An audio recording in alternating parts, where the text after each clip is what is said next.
వచ్చేసాం కొత్త సంవత్సరంలోకి. గడిచిన రోజులు చాలా చెడ్డవి, కానీ అవి నేర్పిన పాఠాలు చాలా గొప్పవి. సమస్య ఎంత పెద్దదైనా దానికి పరిష్కారం ఉంటుంది. అలాగే ఎంతటి గడ్డు కాలానికైనా ముగింపు ఉంటుంది. దెబ్బ మీద దెబ్బ తగులుతుందంటే దాని అర్థం అంతా అయిపోయినట్టు కాదు, అంతకు మించి నువ్వు గట్టిపడాలని. వెళ్ళిపోయిన కాలం నీకు నాకు మాత్రమే కాదు, ప్రపంచానికే ఓ చీకటి చిత్రం. కాలాంతం కల్పాంతం కనికరమే లేని కాలం జర భద్రంగుండు అరే పైలంగుండు జర భద్రంగుండు నాగన్నో. రాబోయే కాలం దీనికంటే గొప్పగా ఉంటుంది, మరేం పర్లేదు పద అని కాకమ్మ కబుర్లు చెప్పను. నిజం మాట్లాడుకుందాం. రాబోయే రోజు ఎలాంటి రోజైనా మన బ్రతుకు బండి ఆగదు. మనకున్న దాంట్లో మనం ముందుకు సాగక తప్పదు. గడిచిన ఏడాది మన జీవన శైలిని మార్చింది.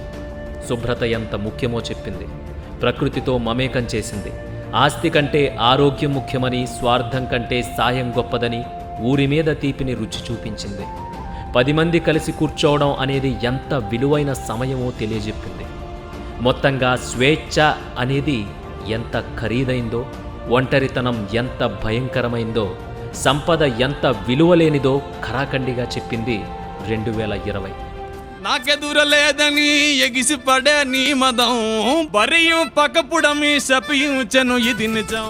ఈ పాఠాలతోనే కొత్త క్యాలెండర్లోకి అడుగు పెడదాం. ఖచ్చితంగా మునుపటి కంటే మంచి రోజులను నిర్మించుకుని ఆరోగ్యంగా ఆనందంగా జీవిద్దాం. వే2 న్యూస్ యూజర్స్కి నూతన సంవత్సర శుభాకాంక్షలు.